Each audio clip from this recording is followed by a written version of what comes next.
Chapter 2. Tuesday, September 30th, 1913. You would scarcely realize all that we feel when we come to earth in this way, and commune with one still wending his way through the valley. We feel that we are of those who are more than ordinarily privileged, for, once we are able to convince people how much lies to their hand that they might use for the uplifting of the race, there seems to be no bounds to the possibilities of good and enlightenment.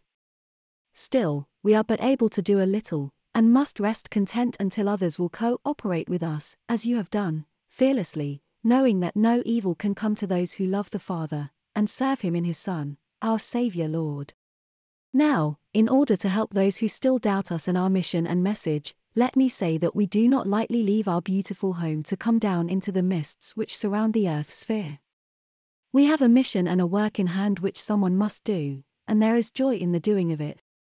A little time since, to speak in earth phrase, we were sent into a region where the waters were collected into a large lake, or basin, and round the lake, at some distance from each other, were erected buildings in the form of large halls with towers. They were of varied architecture and design, and not all built of one material.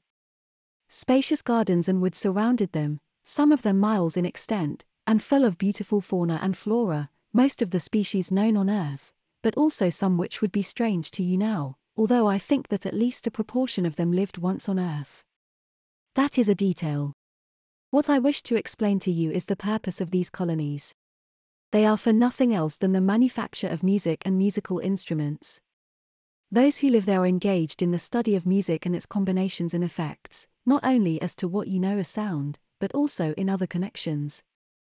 We visited several of the great houses and found bright and happy faces to welcome us and show us over the place, and also to explain what we were able to understand, and I frankly confess that was not much. Such as I personally did understand I will try to explain to you. One house, or college, for they were more like colleges than manufactories, when I come to think of it, was devoted to the study of the best methods of conveying musical inspiration to those who had a talent for composition on earth, and another house gave attention rather to those who were clever at playing music, and others to singing, and still others made a special study of ecclesiastical music, and others concert music, and others operatic composition, and so on. The results of their studies are tabulated, and there their duty ends. These results are studied again by another class, who consider the best method of communicating them to composers of music generally, and then another body do the actual work of transmission through the veil into the earth's sphere. Here are pointed out to them the objects of their endeavors, namely, those who are likely to prove most ready of response to their inspiration. These have been carefully selected by others who are trained in selection of such. All is in perfect order. From the colleges round the lake to the church or concert hall or opera house on earth there is a chain of trained workers who are constantly active in giving to earth some little gift of heavenly music. And that is how all your best music comes to you. Yes, you are quite correct. Much of your music is not from us, and much is solid in its passage. But that is not the fault of the workers from those spheres, but lies at the door of those on your side of the veil, and those on this side who are of the gloomy regions, and, whom the character of the composer, gives a foothold to tamper with that which comes from us here. What were the towers for? I was just going to explain that to you.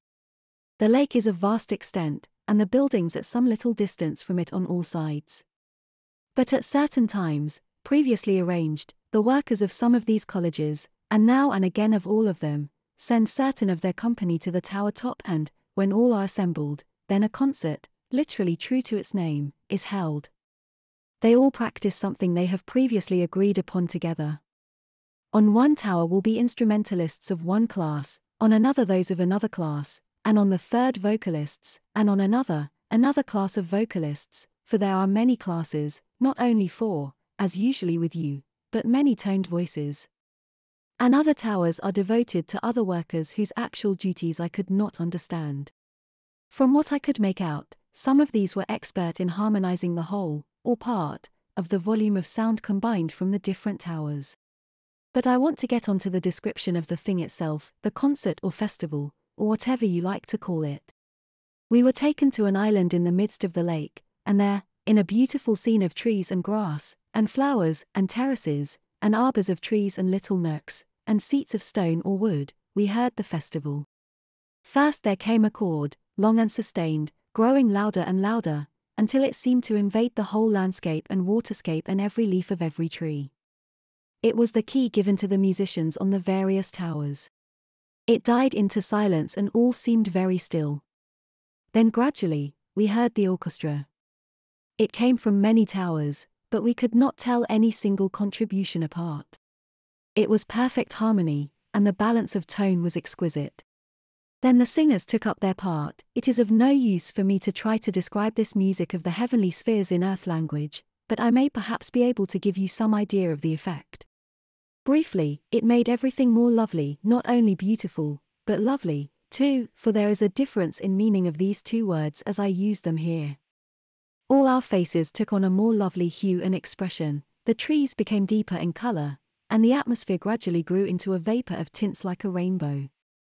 But the vapor did not obscure anything, it seemed to bring everything nearer together rather. The water reflected the rainbow tints, and our clothing also became intensified in color. Moreover, the animals and birds about us also responded.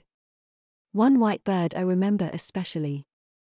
Her beautiful milky feathers gradually grew brighter and, when I saw her last, before she flew into a grove, she shone like gold, burnished and glowing, like transparent light or fire. Then, as the mists slowly faded away, we all became, and everything became, normal once again. But the effect remained, and if I could give it a name, I should say it was peace. That, then, is one little experience which I had in the home of music. What we heard will be discussed again and again by meetings of experts, a little altered here, and a little there, and then some use will be made of it, perhaps at some great service of thanksgiving here, or some reception of spirits come over from the earth life, or some other function.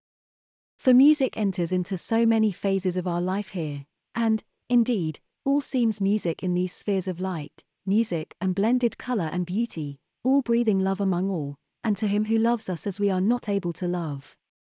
But his love draws us onward, and, as we go, is all about us, and we must inbreathe it, as we do the beauty of his presence. This we cannot choose but do, for he is all in all here, and love is a delight which only you will understand when you stand where we have stood, and heard what we have heard, and seen the beauty of his presence, breathing and shimmering all around and above and beneath, as we learn some little more of his love. Be strong and live the valiant life, for the end is worth the cost, as we ourselves have proved. Good night, dear lad, and remember that sometimes in your sleep we are able to waft some faint echo of such music as this into your spiritual environment, and it is not without its effect on the aspect worn in your mind by your next day's life and work.